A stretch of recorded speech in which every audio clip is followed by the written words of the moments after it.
You incorrectly define morality. So how do you define morality? Well, we start in the line of discussion. We both failed to define it. Yes. So how would you define morality? Yeah. Well, like I said, I'd use the Sam Harris model, whereas the worst suffering for all humans is at one end. Anything that helps us move away from suffering is our morality. How could that be How could you create an objective morality from that? Because he does, as I said to you before, the reason why he believes in this model of consequentialism is because he operates on a utility presumption. Yep. Okay, so what is most useful for human beings is that which is most best for human beings. Yep. This moral presupposition cannot be substantiated or proven objectively. Yep. Therefore, it will be arguing in a circle to say, okay, well, we're going to employ a almost a utilitarian principle model. Yeah. You know, although it's a little bit different. Yeah. Well, I think two things here. So I accidentally said yes to something I shouldn't, which was that. Okay. You said it can't be objectively found that morality, that any form of morality could be objectified. That's what you said. Yeah. But it could be if we had better technology, which is his argument. If we were to able to measure suffering, if we could measure suffering, then if we wrote laws that said, follow this principle, these ways of being, and you will have less suffering. Yeah, that would be our morality. Okay, that would be so our code. the presumption here, or the presupposition, is that suffering is bad, yeah? And that's, by the way, the problem of evil. The problem of evil, which is one of the main objections of atheists, is based on this presupposition. The question would be, how can you prove that suffering is bad? Point one, from an atheistic perspective, objectively. And two, how can you prove that such a thing, going back to the problem of evil, as evil exists as one objective reality? Yeah, well, I go to Richard Dawkins. This is just like a tidbit, which is that sometimes you can ask the wrong questions. If you ask, what does a rainbow smell like? Or I was trying to do this. You can ask the wrong question. So just don't.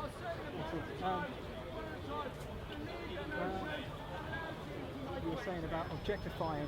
How can you prove that suffering is objectively? Oh yeah, there we go. That is a human flaw. That your human flaw, to get back onto position. Your human flaw is that you crave certainty, and you don't want to be floating about. But flaw, the word flaw, once again, is something which relies on some kind of morality to define. So how can you prove that's a flaw?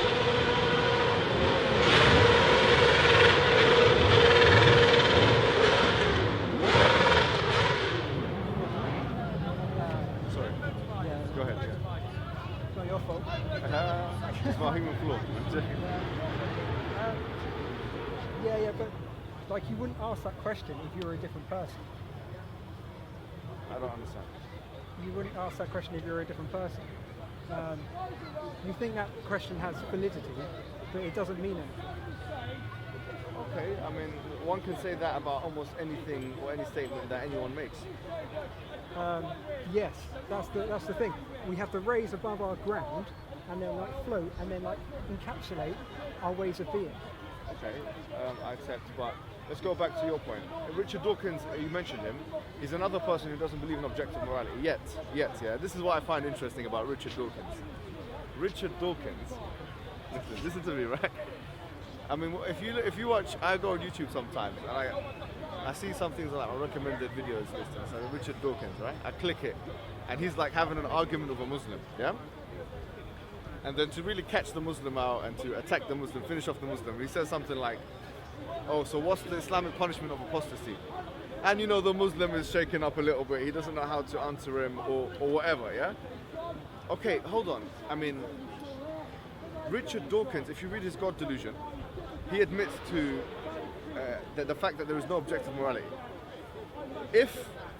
And by the way, he's caricaturing the Islamic model of apostasy and the whole thing, ridda, and how it all works. But let's assume that his model is exactly what he believes it is. So if someone becomes Muslim, then this believer, he's trying to pull out or pluck out the non-Muslim, that you have to kill him, right? In any case, in any situation. That's what the kind of caricature that he wants to present for Muslims. Which isn't, by the way, obviously it's completely caricatured, it's not true. But then that's one of his main arguments against Muslims when you click on the videos, right? You'll see it online. The issue is, he can't even prove that, had that been the case, that would be a bad thing, objectively. So it's a ridiculous argument. That's why actually Richard Dawkins, it's interesting you mentioned his name.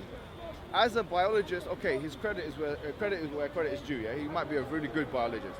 But as a philosopher, I find that he's probably one of the weakest. He's got a really weak philosophy, incredibly weak. I mean, look how easily we could just identify his weakness. Don't you think there's a point to it? Basically, what he's trying to say, the objective morality which is being mentioned in Quran, it can't be right because it's actually saying that for apostasy you're killing somebody. But how can you prove that? Okay, this day and age, yes, that objective morality doesn't really but this day and make age, sense. Okay, I see where you're coming from, Rohit. So I think that maybe is his point. Yeah, that is his point. You're absolutely right. You're completely right. That is his point. But the question is, in the first place, how can you prove that anything is right and anything is irrespective wrong? of his belief? The belief of the Muslims or no, let's just assume that what he believes is right, yeah? Let's assume that exactly what he believes about Islamic apostasy is correct, which I don't believe he understands. I think he's got a weakness in understanding apostasy and Islam, religion and philosophy. He's good at biology, that's where he should stay. But no, seriously, he's good at biology. I don't think he's read much of. I'm not really. I mean, I haven't looked into his biological works. Jump in? But just to sort of, yes, you can. But I just finish this question. Sorry. Yeah. This is the point. The day and age, the sociological time frame, cannot be a measure for true or valid or morality. You can't say that just because today we think that's correct. In 1933, when Hitler was elected as, not Hitler was elected, but when the Nazi Party was elected, if you will, there was a majority Nazi Party election in 1933, in the March elections in Germany. That's what the German people, a lot of the electorate wanted. Now, if we go back to that kind of reasoning, so okay, if they went and said the same thing, that today that's what we like, then therefore you have a very fluctuating morality. So you can't prove morality in a scientific way or in a mathematical way. So he can't say that, okay, because Muslims believe in whatever it is that they may believe in, that therefore Islam is wrong. It's not even an argument. It's an emotional argument. That's what it is. It's an emotional argument which appeals to, by the way, Western supremacist thought. And I'll tell you why. Because he has already assumed a Western self-congratulations. So he's congratulated himself as a Westerner. The Enlightenment period is correct. Yeah, he's self-aggrandizing, and he thinks that we all ought to basically the rest of the world ought to resume the Western man's image.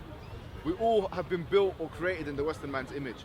So everyone has to comply by Enlightenment morality. Although, according to his own philosophy, you can't even substantiate Enlightenment morality. I think. Sorry, I've been talking for a while now. It's his time, yeah. To go off his point,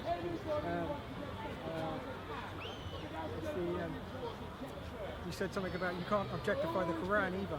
So your need for this objectification, all that's happening in this conversation is I'm advocating for scientific objectification. You're advocating for what? So do you believe in scientism as a paradigm, as a way to know the world in a complete sense? Well, you said scientific objectivism. Yeah. So how would that work? Do you believe that science is a means by which and through which we can find certainty in every aspect of life? That's what you were alluding to before. Yeah. Well, this question has got like a couple of hooks, a couple of baits. I would say we all got first person perspective, haven't we? Yeah. And that's quite solid. We can't get away from that. But yeah, then science and rationality is, in my opinion, by far the greatest thing.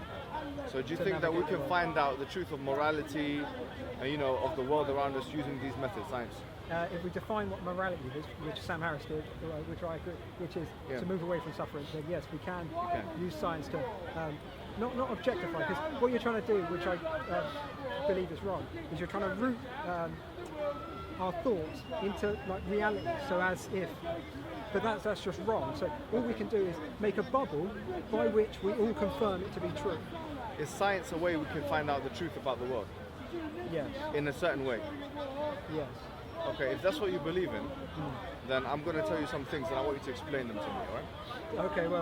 Okay, go on then. Number one, science, using the scientific method, you cannot prove anything mathematical because science and maths are two different paradigms. Number two, using the scientific method, you cannot prove that science itself is certain because the science itself is underpinned with philosophical underpinnings. Yes. You cannot examine those philosophical underpinnings using the scientific method. No. Number three.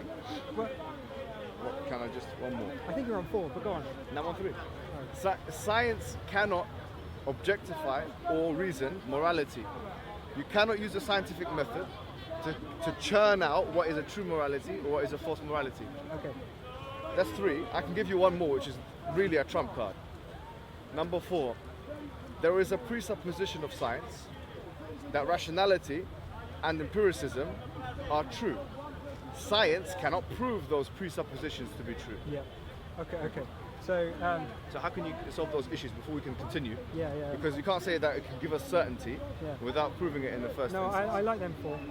They're good. They're very good questions. I just got to compute. Yeah, so Yeah, no, it's fine. just give me a minute. Take your time. Quite a good place, mate. No.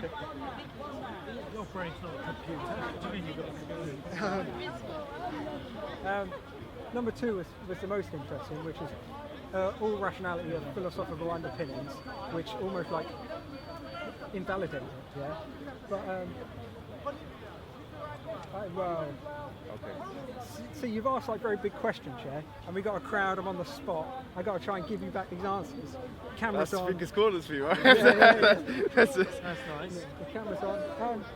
No, but you're a nice gentleman. I'm not trying to put you on the spot, genuinely. No, I mean... I think you're a sincere person. I think the way you've spoken to me is open-minded. So what I'm saying is is scientism, or the idea that you can objectify things with science, has serious limitations. Let me go forward and just say one more thing, yeah? Well, I've already got 4 that I'm trying to work out. Okay, But fine. I'll give you some time to think about that. Yeah. To progress the conversation, I'm going to give 5. Give a 5th one. Do you want me to give you a fifth one? Yeah. Well, now you get me to think about things, you know?